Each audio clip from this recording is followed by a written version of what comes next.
आऊसाहेब काय म्हणताय काय तुम्ही?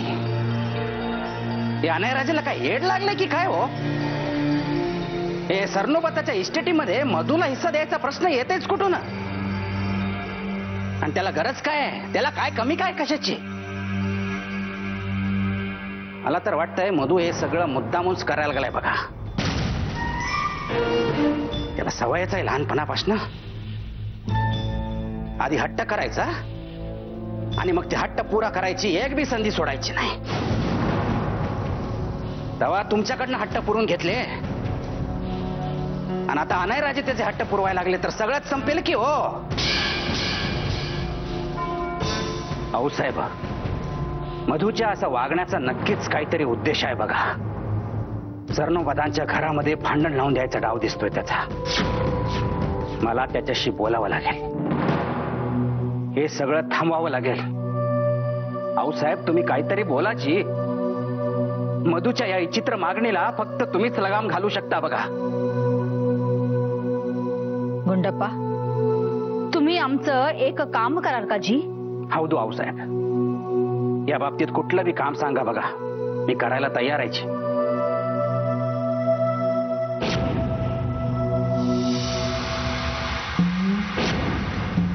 अनायराजे एवढे आग्रह करतच आहे तर जेवूनच जावा की हो. विश्वजितजी आमच्या आऊसाहेब नेहमी म्हणायच्या, जो माणूस स्वतःच्या घरच्या लोकांना बांधून ठेवू शकत नाही ना, तो बाहेरच्या लोकांना सुद्धा बांधून ठेवू नाही शकत. हे डील मी कॅन्सल करतोय. मी 9 वर्षाचा असताना हे लॉकेट आऊसाहेबांनी माझ्या हातात दिलं. तेव्हापासून मी हे जीवापाड जगलं. खूपच प्रेम करतात आई तुझ्यावर हे लोक. अगदी मनापासून मानतात आणि पुजतात पण तुला. आणि म्हणूनच तू माझ्या प्रेमाला विसरलीस आणि त्यांच्यावर अगदी भरभरून प्रेम केलंस तू. गेली 20 वर्ष ज्या प्रेमाला मी भुकेला होतो ते प्रेम तू या सगळ्यांवर लुटलंस. तुझ्या प्रेमावर सगळ्यात आधी माझा हक्क असतानाही मला त्यापासून लांब ठेवलंस. का म्हणाले नाहीस की हा माझा मुलगा आहे, सख्खा मुलगा? मला माहितीये हे सगळं तू मुद्दामून करतेस मला डिवचण्यासाठी. इतक्या वर्षांनी मी तुझ्याकडे परत आलो ह्याचा तुला गर्व झाला असेल. हो, मी आलो परत कारण तुझ्या प्रेमावर माझा आणि फक्त माझा हक्क आहे. तुझ्या प्रत्येक गोष्टीवर फक्त माझा हक्क आहे. मग ते प्रेम असो वा हा वाडा. आता काही झालं तरी रेबाला ही हिश्श्याची गोष्ट तुझ्या कानावर घालावीच लागेल. आणि तेव्हाच तुझ्याकडे मला स्वीकारण्याशिवाय दुसरा कुठलाच पर्याय नसेल आई. ज्यांच्यासाठी तू मला सोडलंस त्यांच्यासमोर तू मला स्वीकारशील. मला सगळ्यांसमोरच स्वीकारावं लागेल तुला आई. इतक्या रात्री कोण असावं?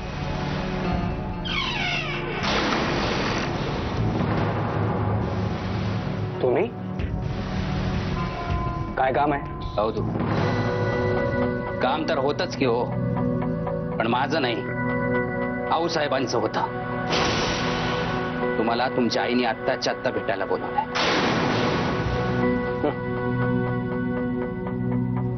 कोण आहे जाऊन बघा, ओळख लागतेय का ते, आणि ओळख लागली तरच बोला.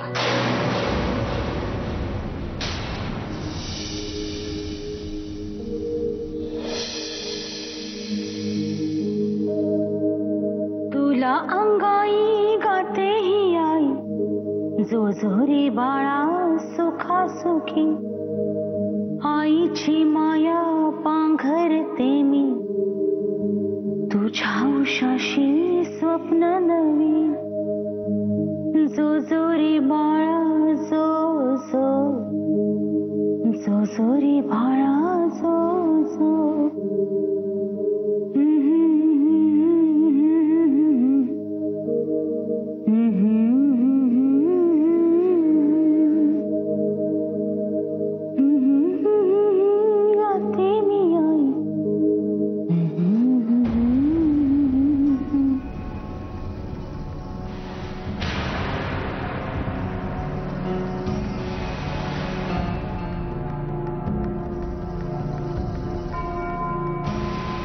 मधु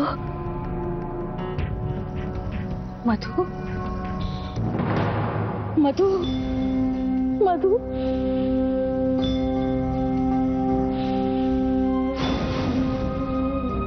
मधु नाही, विश्वजित. नावं कितीही बदलशील रे, पण स्वतःला नाही बदलू शकणार. विश्वजित म्हण किंवा मधु, आमच्या रक्ताचा अंशच की होतो. आणि ही आठवण एवढ्या रात्री सगळं जग झोपलेलं असताना झाली. आठवणी नेहमीच्या सच्ची, पण त्या व्यक्त करण्यासाठी आमच्यावर असलेली बंधनं आम्ही कशी काय स्वीकारणार म्हणतो आम्ही. ठीक आहे, का बोलवलंय मला? काही काम आहे का? काही प्रश्नांची उत्तरं हवी आहेत आम्हाला असं समजा. का का सोडून गेलास आपल्या आईला? इतकी वर्ष आम्ही कशी काढली ते आमचं आम्हाला माहित.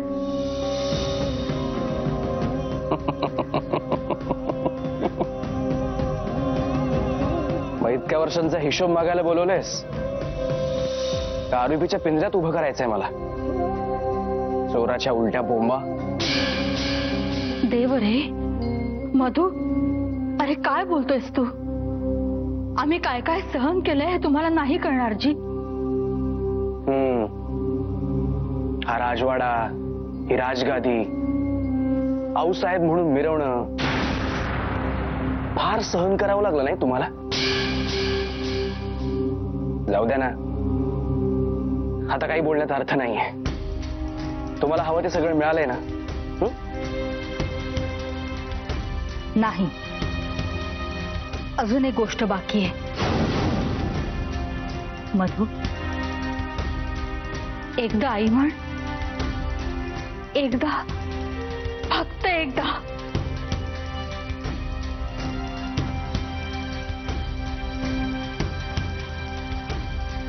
तुला आणि मी आई म्हणू? कधीही नाही, कधीही नाही. कारण तू मला माझी आई म्हणून कधी लाभलीच नाहीस ना. तू आई झालीस त्या अनायची आणि मेघदत्तची, खास करून त्या अनायची. माझं लॉकेट दिलंस त्याला तू? मला काय वाटेल असा विचारही आला नाही तुझ्या मनामध्ये? आणि तो एक मूर्ख मला ते लॉकेट देत होता. हे आऊसाहेबांचं लॉकेट कोणासोबतही शेअर केलं नाही असं सांगत होता मला. त्याला जाऊन सांग, मुळात त्या लॉकेटवर हक्क माझा आहे, माझा. पण ते तू शेअर करायला लावलंस मला. स्वतःचं आई पण त्यांच्यासोबत शेअर करायला लावलंस मला तू. मग काय करायला हवं होतं आम्ही? सांग ना, काय करायला हवं होतं? काहीही न सांगता सवरता तू निघून गेलास, तुझ्याच बापासारखा. त्या लहानग्या अनयमध्येच मी शोधू लागले माझा मधू. घातलं त्याच्या गळ्यात लॉकेट आणि त्यालाच पोटचा पोर मानू लागले रे मी. याचाच राग आला होता मला, म्हणून मी या सगळ्यांना बर्बाद करायला आलो होतो. ज्यांनी माझ्यापासून माझी आई राहून घेतली ना, त्यांना.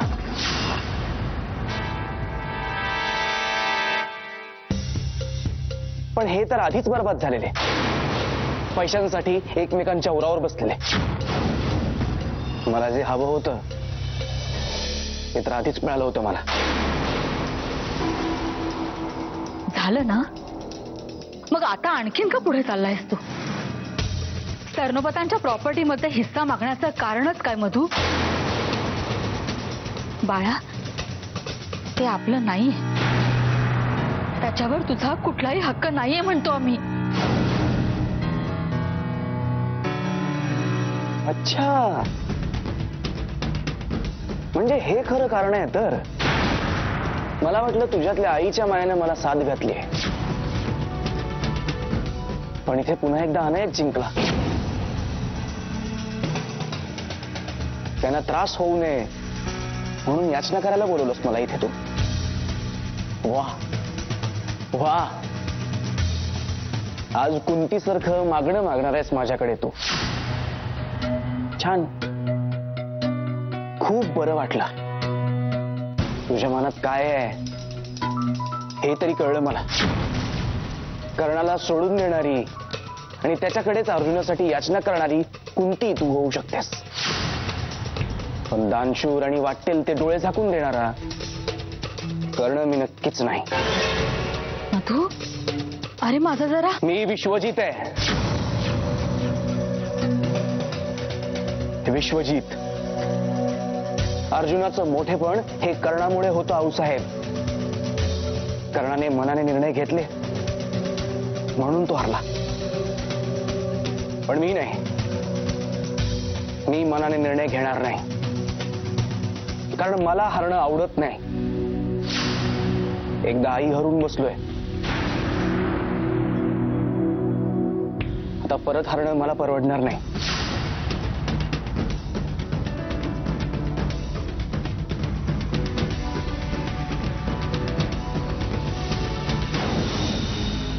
बरीच वर्ष कुठलेसे स्वर माझ्या कानी घुमायचे,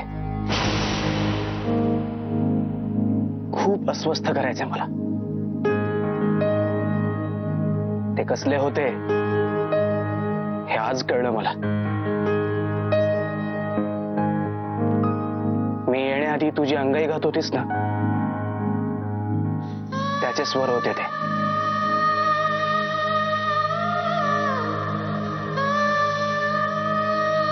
तू मला विसरून गेली होतीस, पण मी तुला कधीच विसरलो नाही.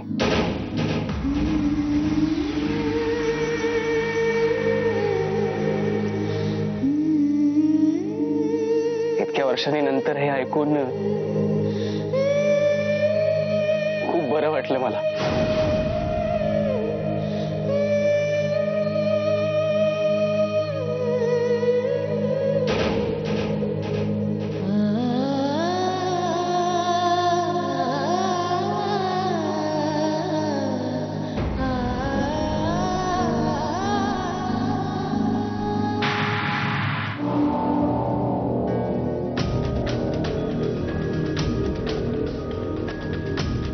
कुठे गेले?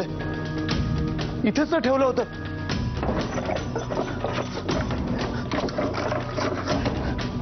आऊसाहेबांना मी वचन दिलं होतं की माझ्यापासून ते कधीच वेगळं होणार नाही. कुठे हरवलंय?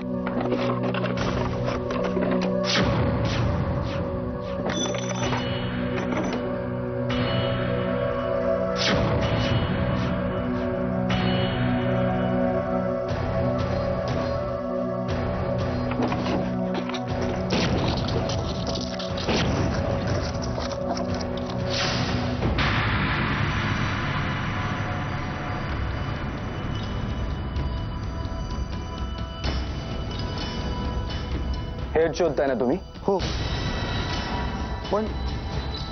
पण ते तुमच्याकडे कसं आलं?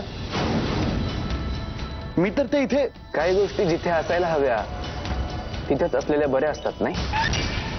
ते परत करा मला. तुम्हाला तर ते आधी नको होतं ना. आऊसाहेबांनी ते मला दिले, परत करा.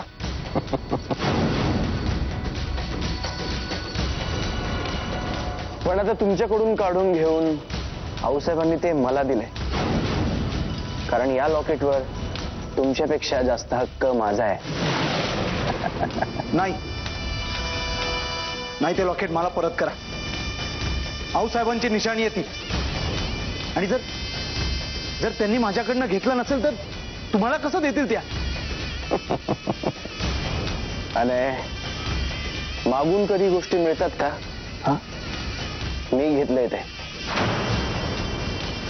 आणि तुमच्या आऊसाहेबांना आधी ती माझी आई आहे. आऊसाहेबच काय, आता तुमच्या सगळ्या गोष्टींवर माझा हक्कच. तुमच्या मालकीच्या सगळ्या गोष्टी यापुढे माझ्या असतील. तुमचं काहीच नसणार आहे आता.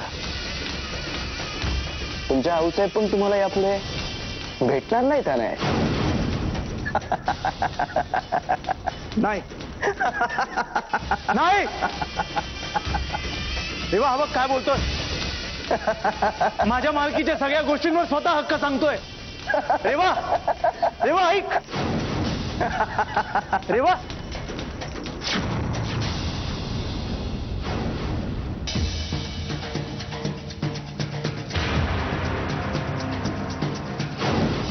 मी तुम्हाला सांगितलं होतं अनय, आता तुमच्या प्रत्येक गोष्टीवर माझा अधिकार असणार आहे. रेवा नाही. रेवा, रेवा नाही. अनय, काय झालं? थांब. अनय, अनय काय झालंय तुला? अरे किती घाबरलायस तू?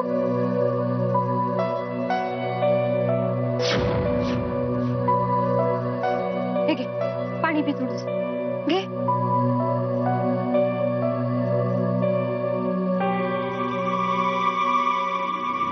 काय झालंय अनय? किती घाबरलायस तू? अरे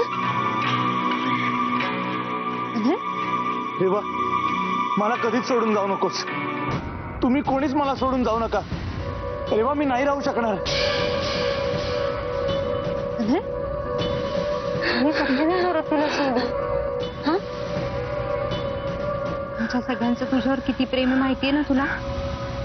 आणि आऊसाहेब, त्यांचं तर किती प्रेम आहे तुझ्यावर. आम्ही कोणीच तुला कधीच सोडून जाणार नाही. हे बघ, तू वाईट स्वप्न पाहिलंयस म्हणून तुला असं वाटतं. चल झोप आता, काही होणार नाही. ये.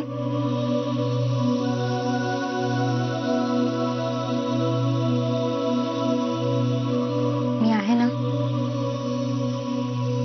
काही होणार नाही. झोप शांतपणे.